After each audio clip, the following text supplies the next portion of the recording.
Greetings, everyone, and welcome back. I must say that upon being invited, I had to address the elephant in the room for myself. Welcome back to what? We've heard some amazing stories. We've heard some amazing testimonials. I must say I've been a little choked up during this period of time, and I've heard some things that make me want to work harder. But the reality is, I don't think many of us are looking forward to the normal of old. There were some things that happened during the pandemic that we both experienced and we cannot unsee. We saw rogue police officers use their badges to take advantage of people. We saw politicians do the ungodly. We saw things that made us feel less American by the day. But we also had the opportunity to capture a moment. We had the opportunity to slow down enough to check on our loved ones. We had an opportunity to check on friends and be what we have been to the world for many, many years, hospice to our own communities. Restaurants, chefs, people that are adjacent to us spend a great deal of time raising money for every organization we all know. And the reality is, when everything hit the fan, restaurants had to help themselves. We had to take charge. We had to rethink how we would stay open. We had to rethink how we would lobby to raise money for our own restaurants. We had to rethink how we would support our communities. We had to rethink purpose. As many people fled our industry for the hope of better opportunities, for the chance to work from home, we took the blame. Just about every plumber I know still needs plumbers. Every electrician I know is still trying to find an apprentice. Every trucking company I know is still trying to find truckers. But for some strange reason, the restaurant industry was the one that took the blame. So we did what we do. We got better. We fought hard to think about how we would stabilize our businesses. We fought hard to think about how we would provide better opportunities for our team members. We fought hard to redefine what this industry looks like and what hospitality feels like in spite of the naysayers. Because that's what restaurants do. A few years ago, you guys might have remembered, there was this crazy little platform that came about that challenged just about every restaurant that anybody could remember, where we allowed people who knew nothing about reviews having the opportunity to speak their minds and become so-called influencers. I would say the name of the place, Yelp.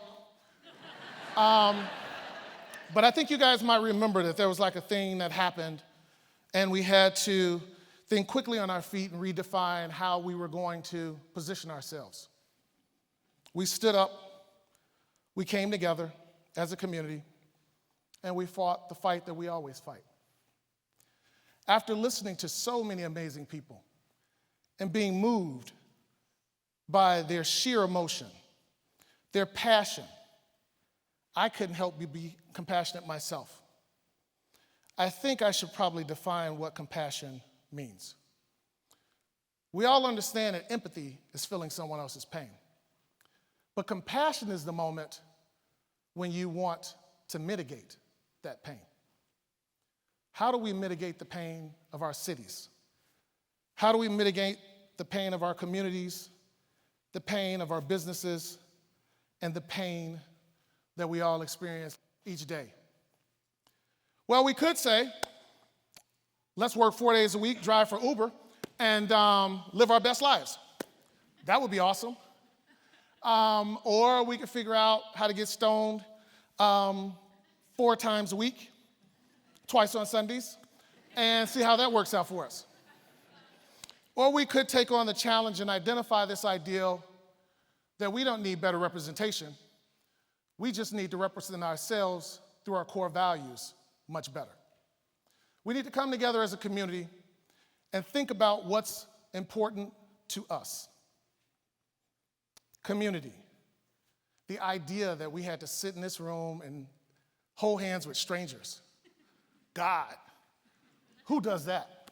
Especially during a pandemic, because I think they say we got about 3 more months of it. We are on the tail end. Some things in our lives are coming back to normal. Some things in our lives we want to come back to normal. But I must object to some things getting back to normal. I object to the idea that we have citizens in this country that are treated less than citizens.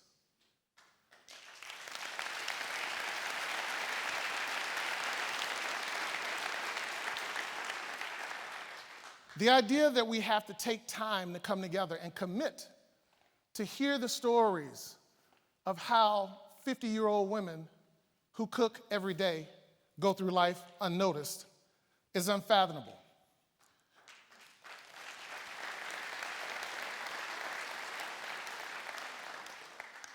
The idea that I have to open a restaurant and make the statement that we're unapologetically black because we play black music, we hire black people, and we cook black food.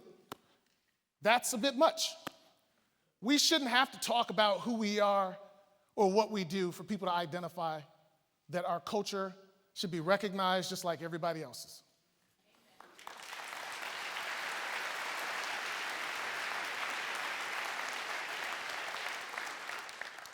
But we do it, and we're here, and we have the opportunity to energize our purpose. We have the opportunity to walk out of this room and not do what we've done in years past. Focus as much on the bottom line. I think someone spoke out this morning and talked about people versus profit. As a chef, and I have to say chef loud because I know this is the front of the house conference. As a chef,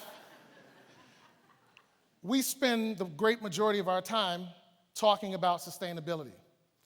That practice where we seek out farmers and we try to buy the most sustainable product that we can buy. Many cases, some local farmer has raised a cow to its ripe old age of slaughter, and then we take that cow or those products, being beef, and we carefully select the best steaks and the best chops. And if we're really good, we cook all the other parts and make them into something that you all crave. And then after we do that, we take what's left, our trash, and we compost it. We fertilize the soil, we grow more grass, and then we start the process all over again. But I think one of the great things that came out of the pandemic is we all took time to sustain one another. If you didn't take the time to call somebody that you cared about, shame on you. Because the reality is, we all enjoyed getting a random text that said, hey, this is a check-in. How are you? I've got this. Do you need any? That's kind of how communities work. That's how people that care operate. Our industry has gone on too long with us being in the trenches with people day in and day out. We know their love life, their love affairs, how much money they make, what they do on the weekends, all the way down to the length of their hair. And then we leave the job and we never talk to them again. And we walk up to them when we see them 15 years later and we act like nothing's ever changed. A lot has changed. The idea that we don't check on each other needs to change. And so I said to Donnie I wasn't going to say much. What I was going to do is let him come out and give that little speech about how he's dyslexic. Does anybody believe Donnie can't read? Because I'm just saying, sounded like he read pretty damn good to me. So I was going to walk out and say, well, Donnie did it. All right, guys, welcome. But no, I couldn't do that. But I will be efficient. I'll be efficient by saying to you all that I was asked 2 questions during the pandemic. I was asked the question, how was I surviving? And when could we get back to normal? I think I've already discussed with you guys that I'm looking for a new normal. But I'll talk a little bit about how I survived. I'm very, very impacted and influenced by my time with my grandmother. She was the person that introduced me to hospitality. Whenever I went to her home, she always embraced me, she welcomed me, and it was a place that I was heard, seen, and that was safe. Now, I should highlight the fact that when we're heard based on conditions, when we're seen only when we're wearing our finest outfit, or when we're not exactly sure if we're safe, we're probably not welcome. But that wasn't the case in my grandmother's home. Yes, there was food, there were all the things that you would imagine in a loved one's home. But the greatest thing was hospitality. She checked in, she wanted to know how I was doing. She also wanted to know what my plans for the future were, and she would help me navigate space in very, very condensed moments. So we opened this restaurant called Virtue. Most chefs open restaurants after their own names because chefs happen to have big-ass egos. And so I elected not to do that because I figured I would just break all the rules because that's kind of how I live. So I opened a restaurant away from all of the other restaurants because that's smart. And then I decided to hire people who couldn't cook because that's even smarter. And then to top it off, I didn't name it anything that anybody could use to identify me. Because I had this crazy idea that a lot of times my worst customers show up hangry. For those of you that don't understand that, it's hungry and angry. It is very, very hard to appease hangry unless you're serving high doses of comfort food. Mac and cheese, hangry, that's a vibe. Just saying. So we did put mac and cheese on the menu to save our souls. But we also realized that there is a great equalizer when people are hangry. It's called kindness. And kindness happens to be a virtue. Now, I know when I said virtue, everybody in their minds was saying, patience, patience. We don't have that much patience. But we monopolize on kindness. And when we're kind enough, all of a sudden the patience catches up. And what we found before the pandemic is that the world was craving kindness. We're all craving kindness.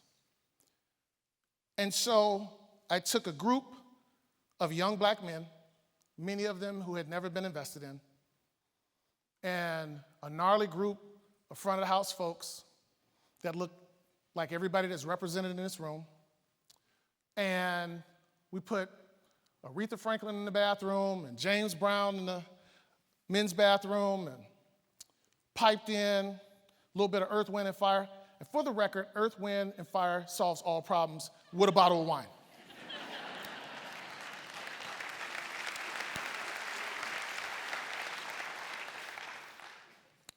And before you know it, we were on our way to cooking. We built a community.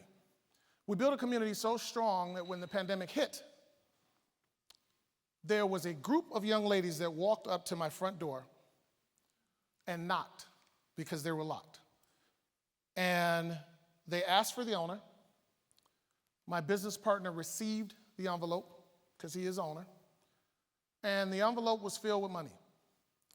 The young ladies said that they went to the homes of their classmates because they couldn't go to school, and they collected money because our restaurant was too important for our neighborhood to lose it. That's community. But why is that story so important, and why is community so important? Because compassion coupled with community, sprinkled with a little bit of purpose, is an extremely effective and powerful tool. So, as I come to a quick close,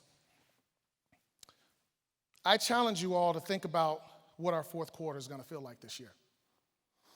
We could go into the season of thanks and Friendsgiving, and we could plow through it, try to eat as much or drink as much or possibly smoke as much as we can. And then we could find ourselves quickly running into the season of giving and spend all the money we have only to get to the first quarter and have to work our behinds off to try to catch up all over again. Or we could actually take some time and spend some time being grateful for the people who supported us for the last 2.5 years. And maybe the gifts that we give feel like the gifts that we gave during the pandemic. I don't remember getting any like really, really big gifts for my birthday. It's still kind of on hold. So if anybody's thinking about giving me a gift, I'm just saying, next year might be my year. But we gave each other kindness. We gave each other support. We gave each other comfort. And the reality is, with those things, we survived. So thank you all for your time. Thank you so much for your commitment here today. Thank you for the Welcome Conference.